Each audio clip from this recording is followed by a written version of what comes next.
Ladies and gentlemen, our evening is coming to a close. This is part 3 of our episode tonight, our 11th episode, and it's time for our classic movie discussion, our classic movie screening. Hello, I'm Jonathan Betzler. I am the host, and as you know, this is my favorite part of each week. And although I'm fading, I gotta keep my voice down. I'm fading, but I'm excited to talk about this movie because we had a great discussion about it at our screening the other night. With me, of course, is Jay Money. How you doing, Jay? Welcome back. This is great. I'm doing well. Long time no see. Yeah. Drunk Davie, how drunk are you? I have never been so sober. That's Take another drink there. He's completely lying. Meanwhile, beer number 3. So, in case you haven't guessed the tease or the screen behind me, tonight's movie is The Fortune Cookie, 1966 film with I have a double disc here, so that's the bottom half's the important half. A film with 1966 Billy Wilder film, sort of towards the third act of his career. And it's the first teaming of Walter Matthau and Jack Lemmon, who would go on to do many films together.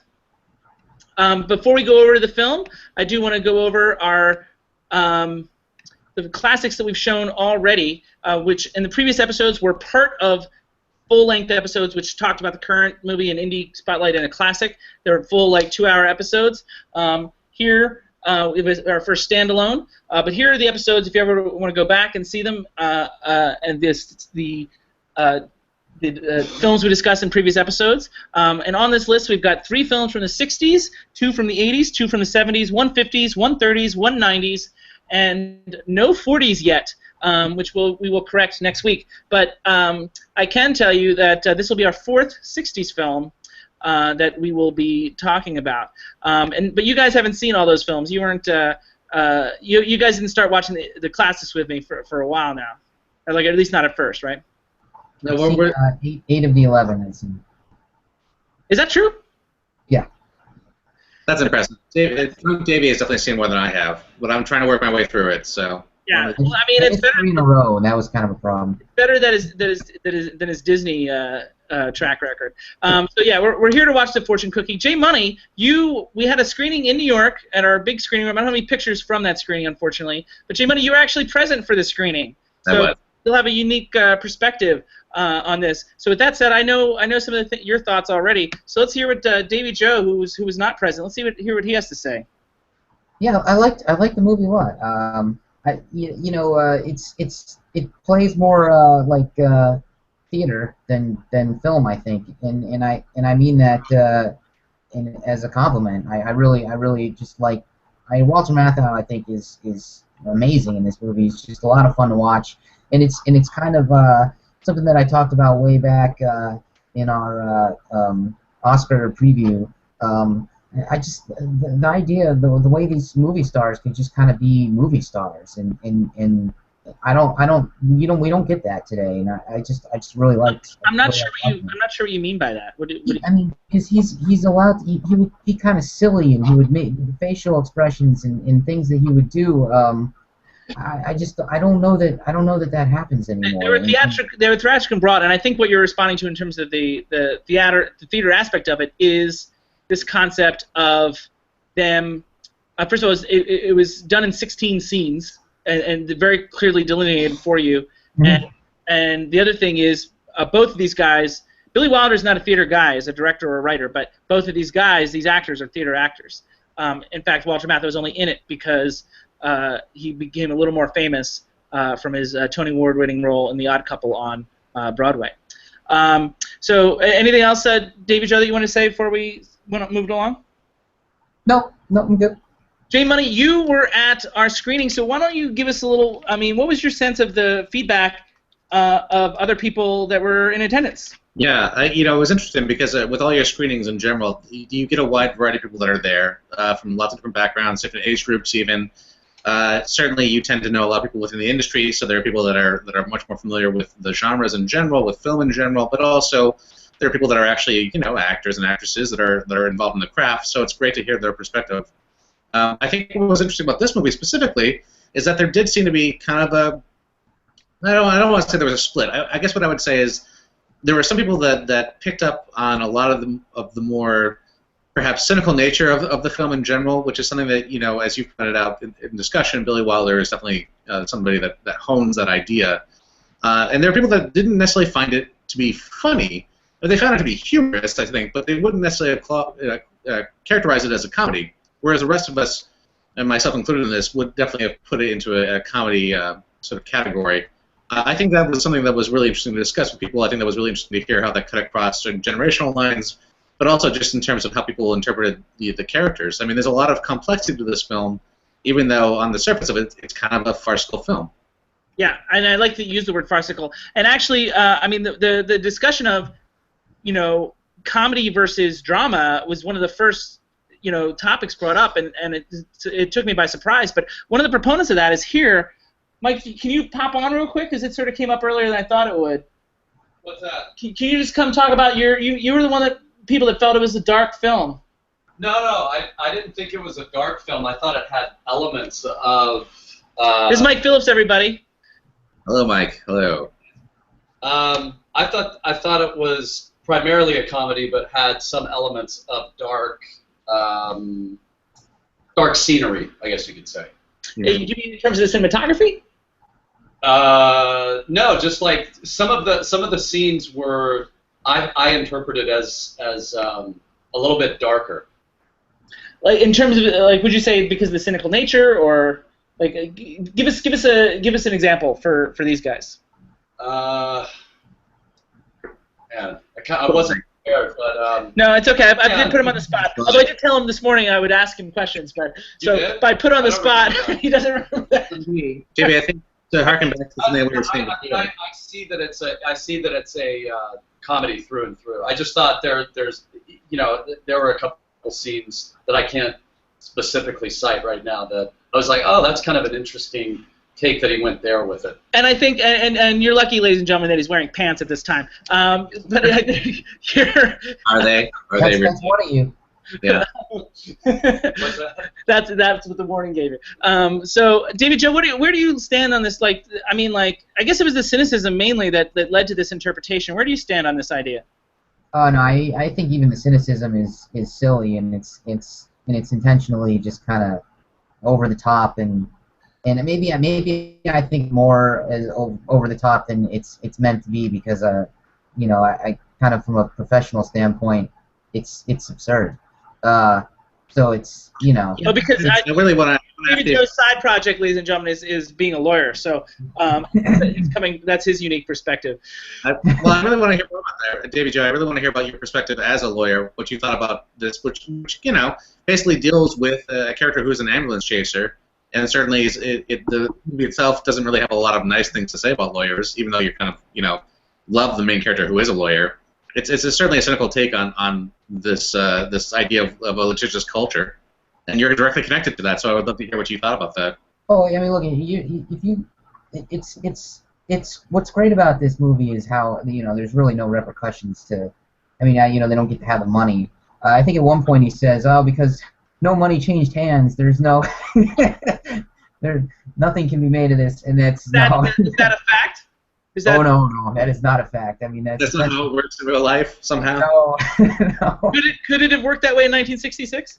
I have no idea. I don't think so. Also, I'm sure I'm sure the constitutional people would have pointed out the fact that he said something about the Fourth Amendment at the end, and there is no Fourth Amendment issue. I'm sure it was completely illegal to bug the place. Obviously, I'm sure there's all kinds of laws that were broken there, and the fact that they weren't concerned about any of that, they were just brazenly talking about how they had it all on tape and bugged. It was pretty absurd. The whole thing's ridiculous. But you're laughing now, so that's a good sign. It's effective. And I just want to say hello to our we have some viewers now, so I just want to say hello to them. Thanks for joining.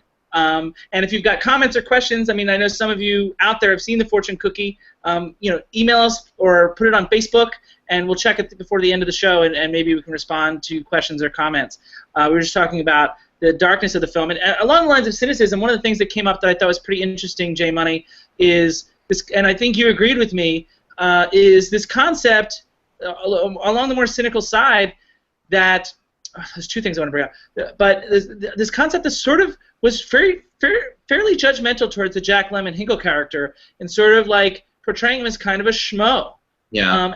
And sort of suggesting that, you know, you need to have some sort of, because of the way the world is, and this is a dark point, but because of the way the world is, you need some of the take it and grab it mentality of the Gingrich character, Walter Matthau.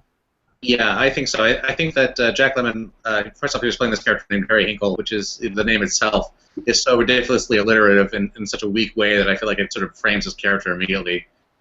You know, he was playing a character that was caught between a lot of other bigger forces, and they sort of painted him in this way that he had always been caught that way in his life, and he was just a byproduct of people that had a stronger force of will that had been pushing him around. And I think that at the end of the day, it's really hard to say exactly whether or not he came out the victor in the struggle. I think that he came out he was the one that ends up standing on sort of more moral, you know, firm ground, but he's also not necessarily profiting from it in any sort of way. So he is, you know, he's sort of asserting himself by the end of this movie, but he's also not necessarily for it. And it's really kind of up for grabs whether or not he's really going to take anything away from him in the long run. I think that Wilder is painting this guy as sort of this wonderful, innocent, naive, and you know, we're sort of celebrating him and also laughing at him at the same time in a way that's. You said wonderful, innocent, naive. I mean, I agree with the latter two. Do you really think wonderful in addition to innocent, naive? You know, I think that he has a grand sense of sentimentality. I don't think you can fault the guy for being a romantic. You know, he's definitely a romantic in the sense that he is strung along by this relationship that's ultimately kind of destructive for him. But he's still the guy that sees an ideal in that he can't get past, and that's, you know, you know, whether or not you want to say that he's dumb because of that or there's an admirable quality up because of that, that's up to you. He kind of gets past it by the end of the movie, so for me, it's like he sort of grows beyond it. That means that he's less somebody to just sort of mock for it as much as somebody that can be, you know, lauded for being, I don't know, in some ways simple about his nature of love. Davie Joe, where do you land on this idea that he's maybe trying to, this dark suggestion that you need to have a little edge like the Gingrich character? Do you feel like that's in there, or are we reading too much into it?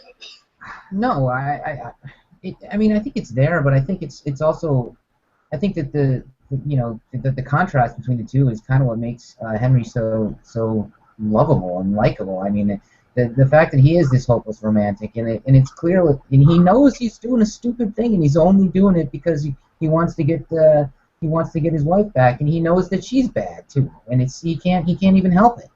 So you can't help but feel for the guy. Well, and that leads to another. I mean, like, one thing I can help but feel for the guy because he's so naive. I have a hard time rooting for him. But he's not naive. He knows what he's doing. But he is sort of naive. Like, I do think that he's sort of.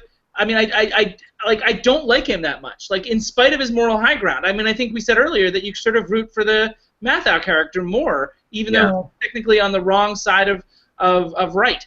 And so but you sort of hit on this wife thing, and that's another thing that came up during the discussion. Is one person in particular felt like, and I can see the point, but I don't agree that she was not established early enough for his motivation to go all along with this plot to work. Like they felt that was sort of quick and rushed, and they didn't see that his love or need for her quickly enough to swallow ostensibly this idea that that he would go along with the Walter Matthau plot, because it clearly wasn't in his character naturally. Yeah, well, I think that there's a suspension of disbelief that has to happen with a.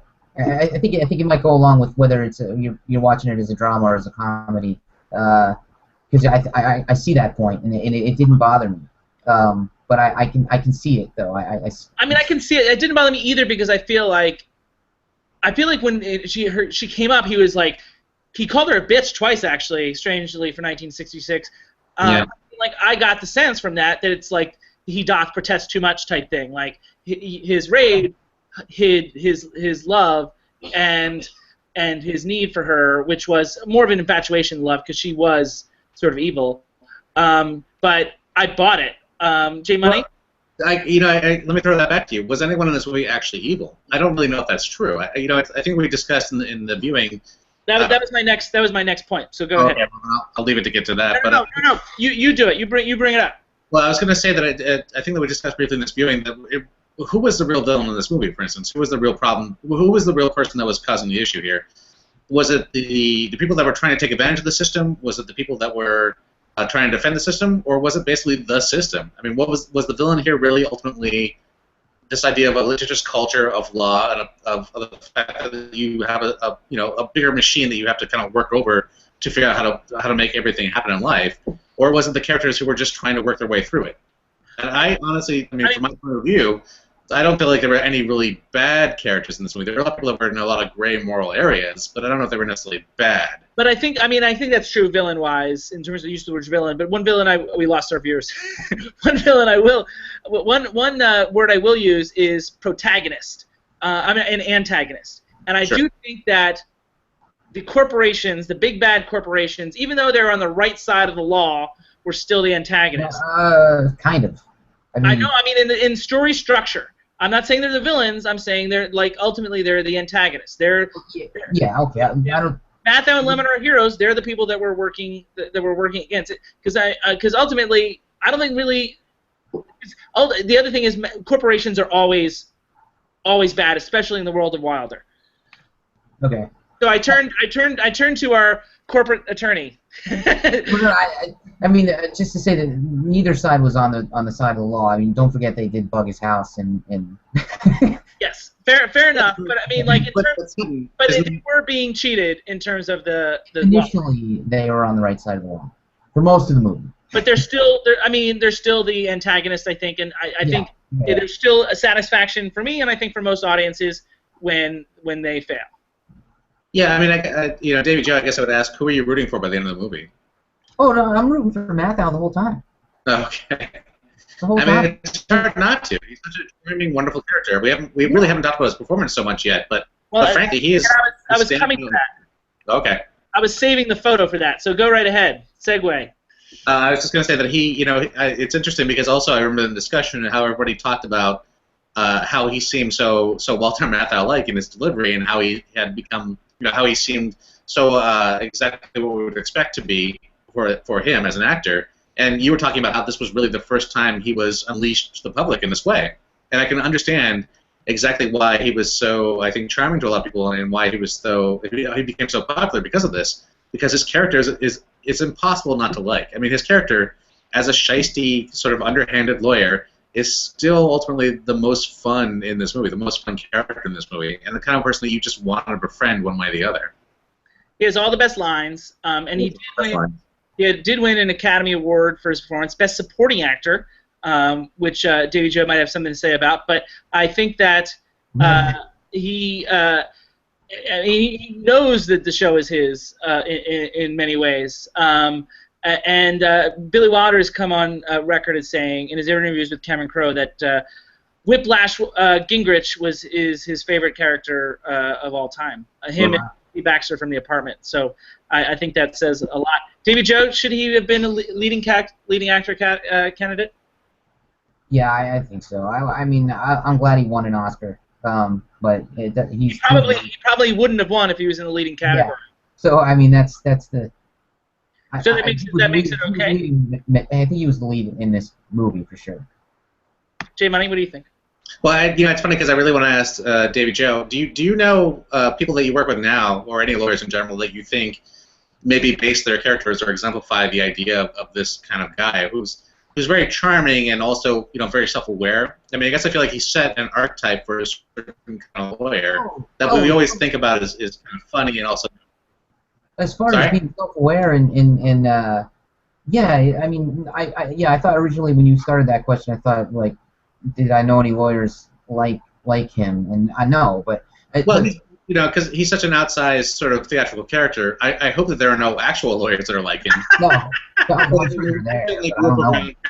we certainly work around lawyers, or at least I don't want to give too much away, but Davie Joe and I went to college in an area that had an infamous lawyer that advertised on TV in a very theatrical fashion, and I guess I felt like that called to mind something about this character. There's a quality to that I think that some people in law or as lawyers might have picked up on. We watch those commercials all the time.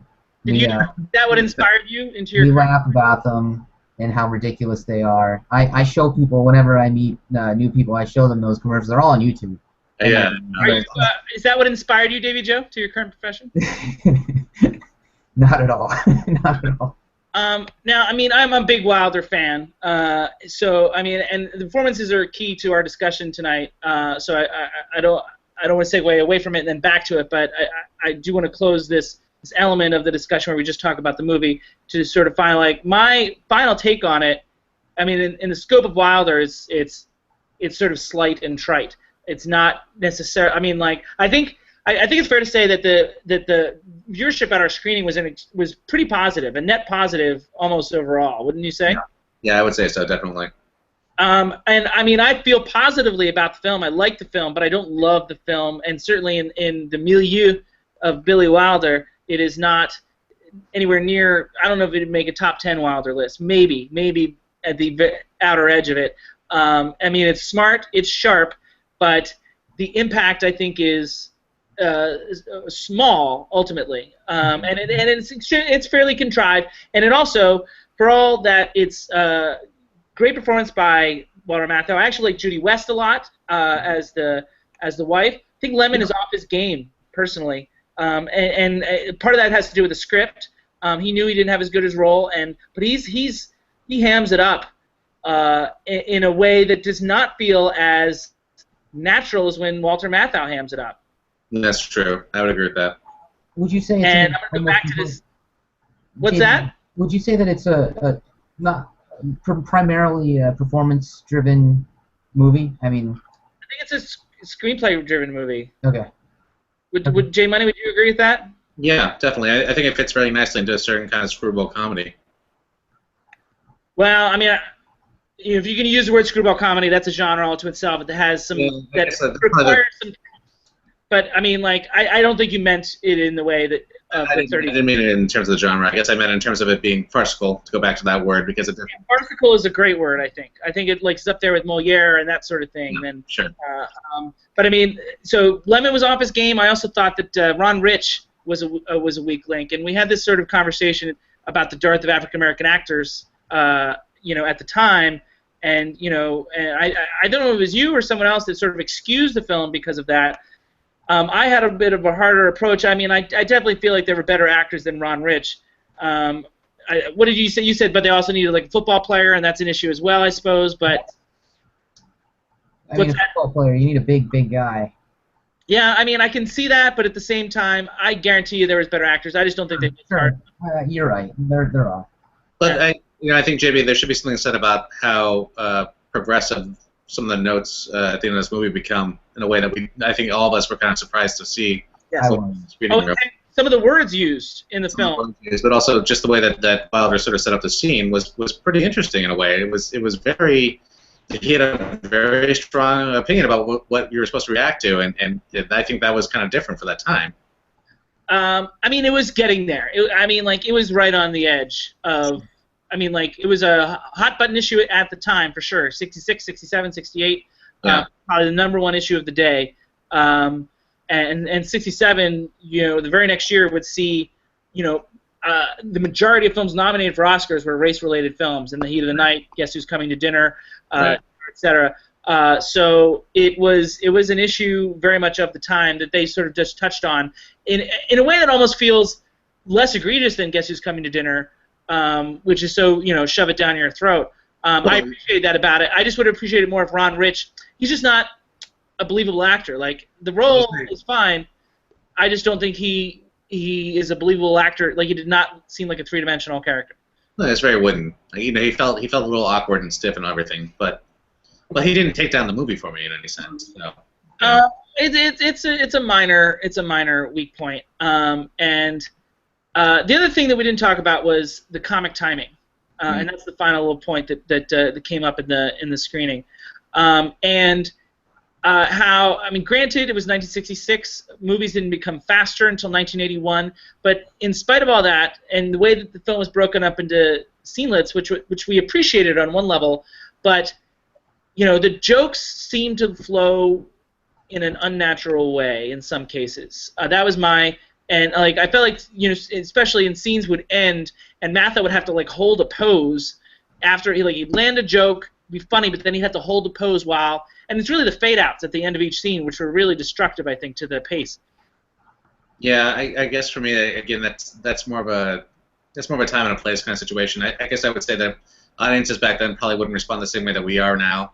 I think for us to see that, the only thing I could hear in my mind was like the wah wah of a trombone or something, kind of emphasizing. But I think in Wilder's own work, I've seen him cut a little faster than that. Like Some Like It Hot, The Apartment, and 1, 2, 3 films he made back to back to back in 59, 60, and 61.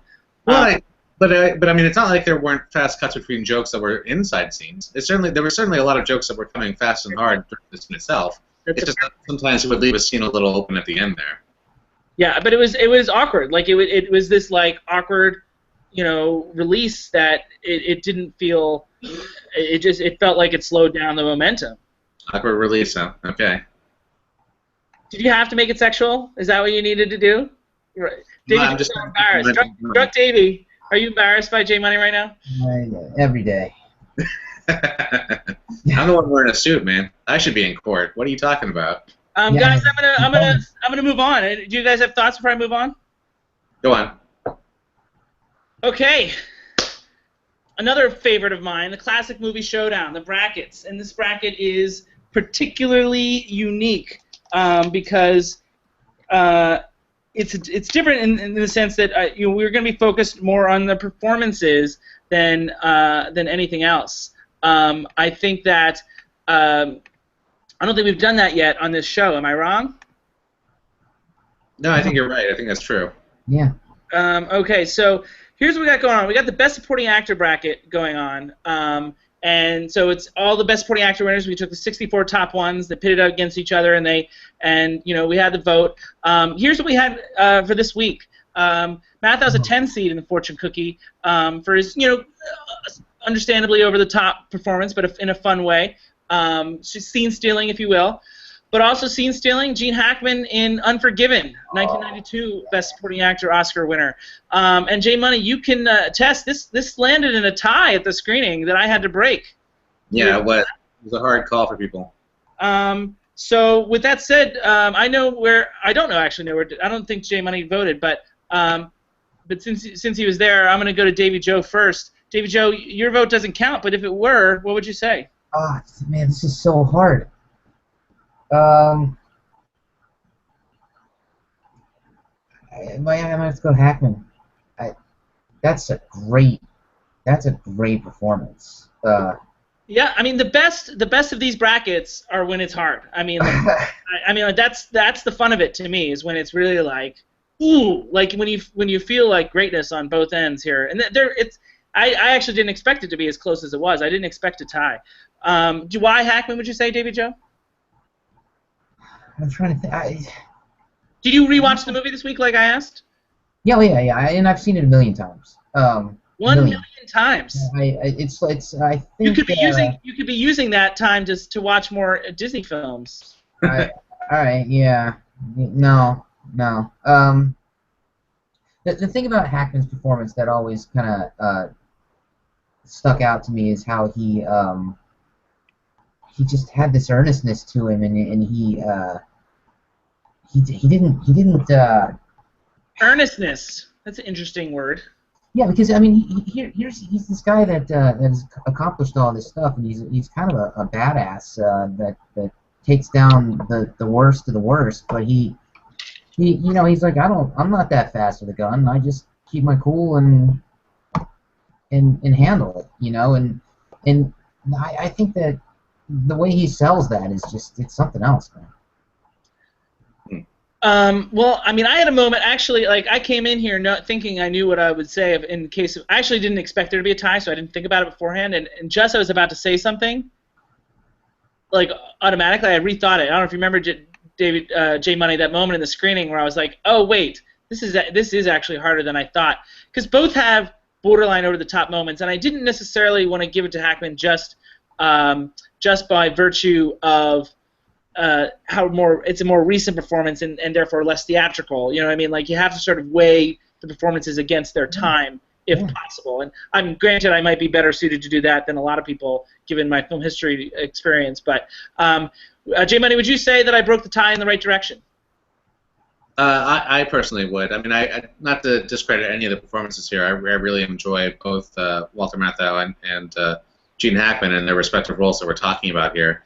I think for me, the end result is just that I thought that Matthau is a character that's definitely playing a shtick, and it's a shtick that really works well for him, and it's something that we see really well in other films that he does, and it's something that I enjoy. But at the end of the day, it's still this sort of, you know, it's still a theatrical performance, ultimately, that he's bringing to the screen, and it's something that I think is maybe a little more one note than what Hackman did in Unforgiven. I mean, as much as Gene Hackman is definitely this antagonist in the movie, I guess I kind of get a sense of where Davie Joe might be going with his description. There's a fatalistic, I think, understanding of his character in that movie that's kind of, you know, adds an extra dimension to it that I really appreciate. And you're a big fan of the movie in general, aren't you, J Money? Yeah. I mean, I didn't rewatch it for the show, but I have seen it in the last year, for instance, and I've seen it numerous times since it came out in '92. So.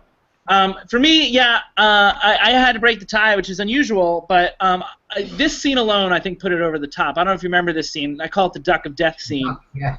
And it's a scene where he basically taunts Richard Harris, and Richard Harris can't speak back, and through an old story. The scene itself has a 3-act structure. It's actually like a 10-minute scene. It's practically a short film, and it's a masterclass. I would say, like, I paused for a second at the screening because, I mean, like, you said how Matthau was one-note-ish, and I sort of agree, but, I mean, like, I would say that Hackman was borderline one-note. I want, like, 1.5 notes, maybe. Because, I mean, he doesn't show the layers of softness as much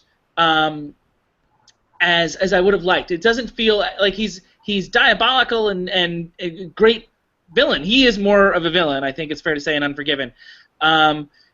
But he's fully believable. He's a great actor, one of the best character actors that became a leading actor. Like, very lucky that we had a character actor like him become a leading actor the way he did, films like French Connection and such.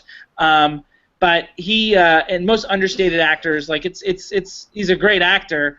I don't see the layers in the performance, or it might even be a script thing.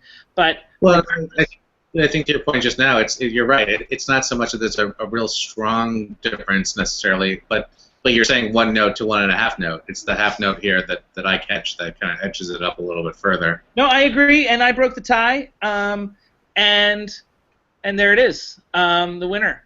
Hackman did win for Unforgiven with my tiebreaker, and he does have a second-round matchup all set up in the bracket that I'll have to screen the film later in the year. It'll be interesting. It'll be really interesting. That'll be, I don't know if it's even more interesting discussion or not, but it'll be worth our while, I think. So, yeah. Anyway, so here's my tease for next week's classic film. We're about to wrap things up here. How you feeling, Davie Joe? You still with us? Oh, yeah. So a character, a lead character name from the Fortune Cookie is the same lead character name from next week's classic. Spelled differently, but they share. There's a couple lead characters in that film as well, and they share a last name, though spelled differently. Is it Luther Boom Boom Jackson? I'm not going to say anything else. I don't want any of your wise-ass remarks. I just want another Boom Boom. That's all I'm saying. So, as I mentioned, I think I said last name. Didn't I say last name? You did say last name. You're right. Yeah, right. All right. So, and now let's start talking about next week. So, we'd love to. Well, before we do that, I want to see if anybody no comments on Facebook or anything. So let's see if we have comments here. Comment tracker. No. All right. So we still have viewers. So hi out there. Hope you enjoyed it. Hope you enjoyed the new format where we break it up into 3 shows. This is the end of the 3rd show. I've already teased the classic. As you can see here, the current release that we're going to review next week. Not next week. Actually, it's going to be June 8th. And I'll be back in Los Angeles at the time. And it'll be 9:30 Eastern, 6:30 Pacific. And the movie is Spy with Melissa McCarthy. And as a part of Spy, we'll be counting down our top 5 female-centered comedies of all time. And of course, that means Davie Joe will have Spy and Hot Pursuit and Bridesmaids on his list. I will have films from the 30s and 40s on my list. So it'll be interesting as always. Gentlemen, do you have closing thoughts? Davie Joe? No, I'm good. I'm good. This was fun. Thanks. Now, viewers, do you actually believe he's having fun? Because I didn't buy that line reading myself. He plays it straight. Davie Joe is our straight man. It's perfect. I didn't drink enough beer during this broadcast, I think. All right. Definitely. J Money, closing thoughts? I think that we had a lot of great discussion. I think we had a lot of great films to discuss, and I'm really looking forward to our next one. All right, and it will be Spy, and we will reveal the indie. Are we going to reveal them in advance, or are we going to keep it a surprise? Did we decide that? I would say to everybody, please check our Facebook feed. You'll be seeing us roll out more information as the weeks progress. All right. And more announcements. So we have a surprise indie, and also I've already teased the classic a little bit. Feel free to put some guesses on our Facebook page. Once again, the broadcast will be June 8th. I'll be back in Los Angeles, and it's June 8th, Monday, June 8th, 9:30 Eastern, 6:30 Pacific. Thanks so much, guys, for watching all three broadcasts. It's been a pleasure, and I'm a little disappointed it's going to be 13 days before we do this again. But I guess I'll have to wait. Hopefully my plane doesn't crash. On that note, positive notes. Enjoy your 2 weeks, and thanks for watching, and keep watching some of these movies. Take care. Bye, guys.